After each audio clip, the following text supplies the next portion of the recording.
All right, guys, we're back. Welcome back to the channel. And today I want to talk a little bit more about this Terence Crawford versus Jaron Ennis talk that's going on here in the boxing space. Number one, it is an interesting topic. And number two, it's just, very interesting to me that how some of these fans are out here, how fickle they can be, how wishy-washy they can be. And I'm not talking about all the fans, just some of you guys out there. But as you guys know, Jaron Ennis this past weekend defended his IBF welterweight title for the first time. It was actually his first time on DAZN. He fought David Avanesian. He got a TKO, 5th round TKO stoppage.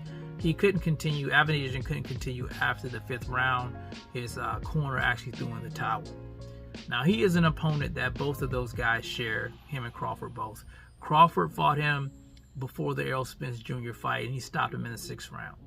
Now, a lot of people are saying, Jaron stopped him in the 5th round. He did it better than Crawford, so that means he can beat Crawford.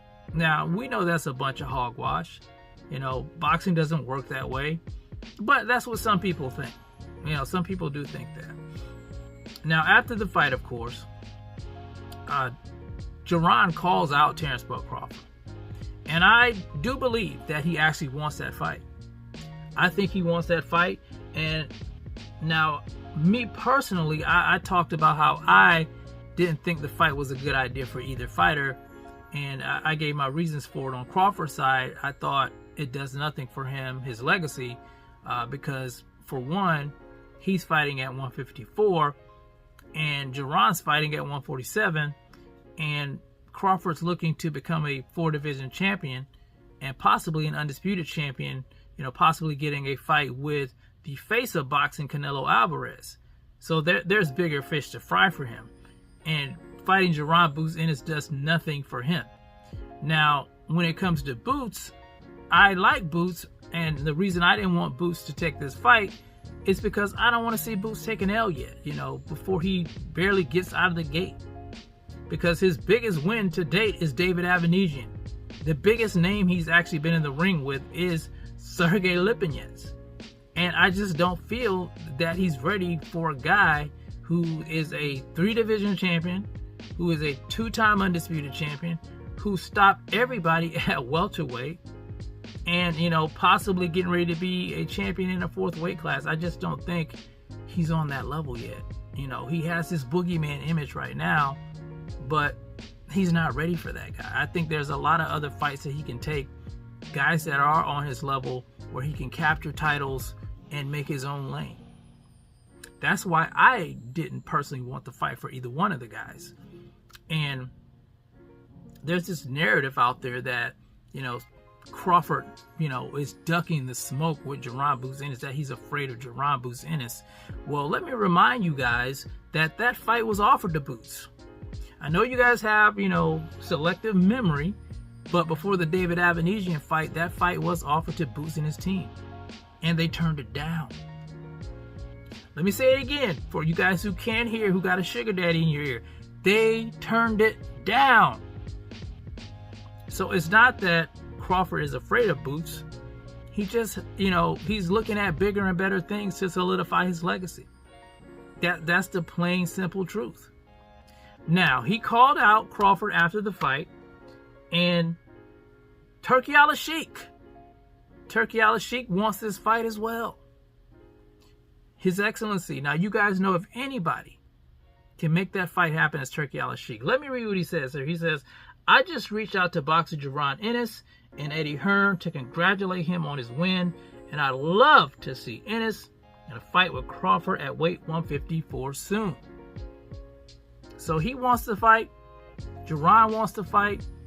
A lot of Boots fans wants to fight. By the way, a lot of those Boots fans used to be Errol Spence Jr. fans, and they hopped off the Errol Spence Jr. Sinking ship to jump on the Boots ship, because they are so salty about Crawford defeating Errol Spence Jr. They're looking for anybody to defeat Terence Crawford, because the hatred for Crawford runs strong. He defeated their favorite fighter and they just can't stand it. They made every excuse in the book why Errol Spence Jr. lost that fight. They just couldn't come to grips that Crawford was the better fighter that night. And this is coming from a fan of Errol Spence Jr. Some of you guys know that I've been to every Errol Spence Jr. fight since the Ocampo fight, except for one, and that was Mikey Garcia fight, because I couldn't be there because I was in Cuba. That was the only reason why. But leading up to that fight, studying tape, looking at their resumes, when I made my prediction video, I said that Crawford would stop Errol Spence Jr. And a lot of people got mad at me, but I was absolutely right. Because I wasn't picking, I wasn't using, my fandom to pick a winner for the fight. I was picking a fight based on what I saw, what both fighters brought to the table. So like I said, a lot of you guys jumped off of that ship and you jumped on the boot ship because you hate Crawford. You hate that he battered and deep fried the big fish. The fisherman battered and deep fried the big fish, and it's burning you up inside. So you guys latch on to Boots because he has this boogeyman image in hopes that he can defeat Crawford. It is what it is. You guys know it's the truth. So let me tell you guys who want this fight, because this fight may just happen now. If Turki Al-Sheikh, like I said, if anybody can make it happen, it's him. He's got the pockets, the deep pockets to do it. So I'm going to tell you guys what's going to happen. He's going to get the fight, and guess what? He's going to lose. Possibly get knocked out. And you know what's going to happen? You know what the aftermath is going to be? All you guys who jump on the off the Errol Spence Jr. Ship to jump on the boot ship, you guys are going to jump off the Jaron Ennis bandwagon. Number one, that's what's going to happen.